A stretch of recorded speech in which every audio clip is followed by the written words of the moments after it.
Bien, sean ustedes muy bienvenidos, compañeros, a la clase de auxiliatura de la materia de Derecho Penal General, PEN 102. En esta oportunidad vamos a comenzar con el tema número 9, que es la ley penal. A continuación, pues hablaremos sobre a manera de introducción de la ley penal, que esta es la expresión del poder público en la cual se señalan de manera objetiva y justa los delitos, las penas y las medidas de seguridad. Así pues, esta se halla compuesta por el precepto y la sanción, que es la estructura de la ley penal.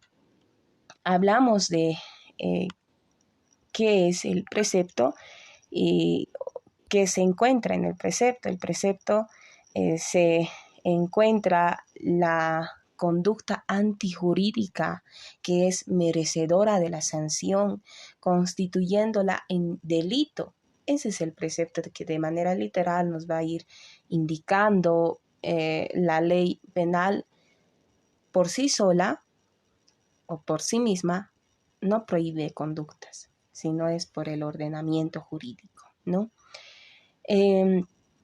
La sanción está compuesta por la pena o la medida de seguridad como consecuencia jurídica de aquella conducta, ¿no? De aquella conducta ilícita, llamada de delito.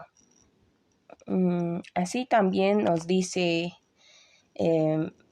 Binding que la norma se traduce en un mandato de hacer o no hacer, ¿no?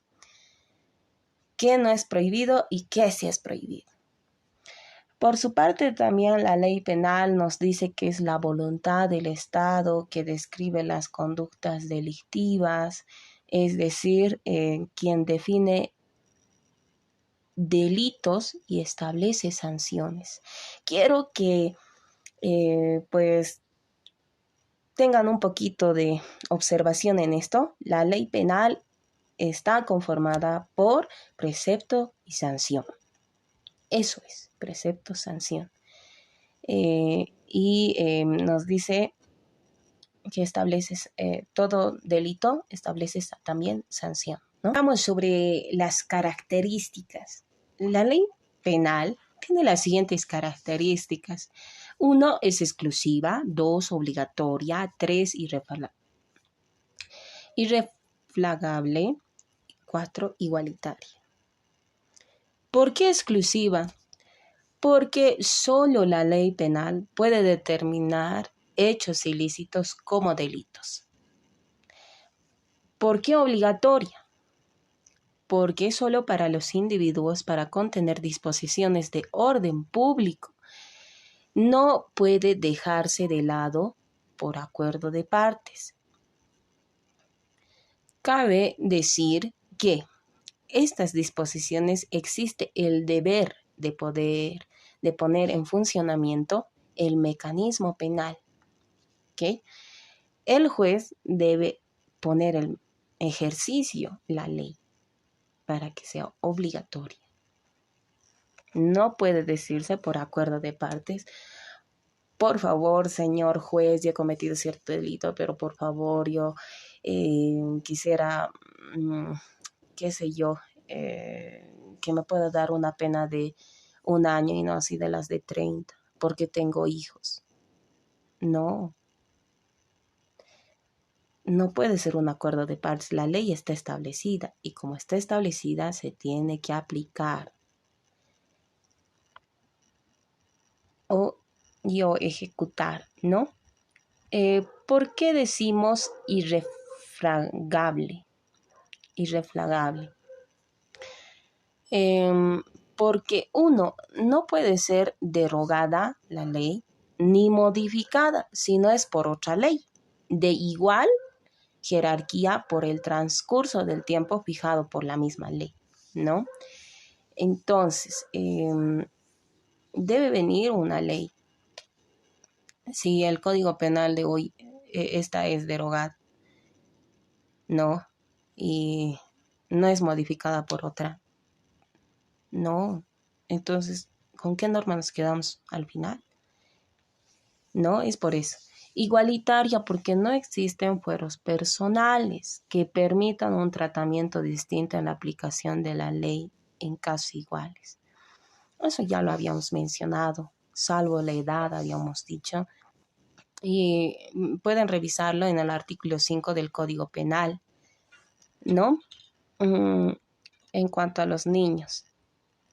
3, hablamos de las especies de leyes penales. Las leyes penales pueden ser completas o perfectas, o 2, incompletas o imperfectas, ¿no? O en blanco. Cabe recalcar que las completas son aquellas que tienen la estructura elemental, como es el precepto y la sanción. Si tiene esas dos, precepto y sanción, está completa la ley. Imperfectas o en blanco. ¿Por qué? Aunque presentan igual estructura, no contiene el precepto circunstanciado. ¿Esto qué significa? Que bien, el precepto está y para la sanción tiene que acudir a otra norma para la pena. Por ejemplo, que la norma no es independiente, no lo tiene todo, como la anterior, ¿no? Como las completas, que tienen precepto y sanción. Esa es completa, es una ley perfecta. Pero si tiene el precepto y la sanción en otra norma, no, es incompleta. Esta parte va a entrar, compañeros, la ley penal también, cuál es su estructura completa. Entonces, les pido puedan tener muy bien esas comparaciones. Ahora, sobre la interpretación de la ley, cabe recalcar que esto es muy importante tanto para el abogado como para el juez y para la víctima, para aquel que ha cometido el hecho ilícito sobre el que recae la conducta. Entonces, y sobre todo para el juez, debe establecer si el hecho que juzga queda o no comprendido en el sentido de la ley. ¿Esto qué quiere decir? Que relacionar lo abstracto de la ley con lo concreto del hecho para determinar si se ha de aplicar o no aquella ley a ese caso, ¿no? Entonces, es el estudio amplio de la ley, de que si coincide la conducta, a qué delito, si tiene un atenuante, un agravante, ¿no? ¿Quién lo ha cometido? Entonces tiene que ir a hacer relación con el hecho, con la ley. Ahora, para el procesos de interpretación, procedimientos de interpretación, existen dos, vamos a hablar especialmente, que es el procedimiento gramatical o literal y el procedimiento teológico. Como su nombre lo dice, literal, mediante un análisis del lenguaje empleado, ¿no? Esto en cuanto a de la manera integral, es decir, en su totalidad de la fórmula legal, o sea, asumir cada vocablo. ¿Qué dice? Por ejemplo, ¿qué es el juris? ¿No? ¿Qué es el nobis in idem? ¿O qué significa ilícito? Entonces, son esos vocablos te van a llegar a poder comprender qué dice el artículo, ¿no? Si bien la norma debe ser, no debe ser muy técnica, debe ser comprendible para todo público, hay muchos estudiosos y otros no, pero igual debe ser comprensible, ¿no? Entonces a eso nos referimos y eso póngalo en su cotidiana vida, porque a los cursos superiores solo con la interpretación de una palabra van a poder interpretar el todo, ¿ya? Entonces, tienen que discernir los vocablos técnicos o usuales. Con el procedimiento teleológico, queremos indicar que se integra por procedimiento sistemático y el histórico. Sistemático para comprobar cuáles son los hechos ilícitos, que el derecho penal puede amenazar con sancionar y cuándo esa sanción se la puede aplicar, ¿no? Histórico porque para determinar no solo la voluntad del legislador en el contexto histórico en que nació la ley, sino también para determinar nuevos contenidos de la ley que se va asumiendo a la realidad, ¿no? No lo que la ley era antes, en 1950, por decir Código Penal, lo es ahora con nuestro código actual. Entonces, hay diferentes estructuras, hay el contexto social, es distinto, es tan distinta a nuestra realidad actual, las amenazas que se sufre en cada ciudadano, ¿no? Por ejemplo, el robo, el hurto, últimamente los delitos relacionados con delitos sexuales son ya más previstos actualmente. Entonces, eso cabe recalcar que es muy importante, ¿no? 6. Tipos de interpretación.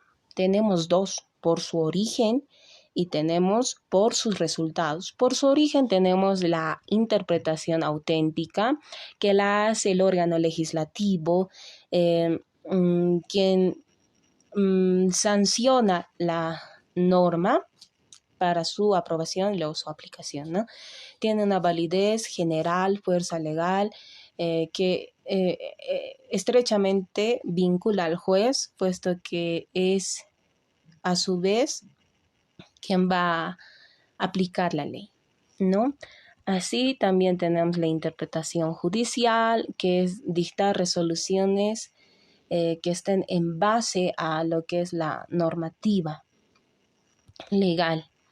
Tenemos lo que es la interpretación doctrinaria realizada por tratadistas y estudiosos del derecho penal.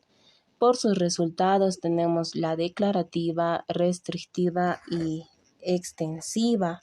Declarativa porque la ley dice exactamente lo que se ha querido decir, o sea, no hay más dónde ir, ¿no? Restrictiva porque la ley dice menos de lo que ha querido decir. Y extensiva, porque la ley dice más de lo que quiere decir. Entonces, es uno de los estudios que se llega a comprender por el resultado, ¿no? Bien es en cuanto podamos abordar sobre el tema. Muchas gracias.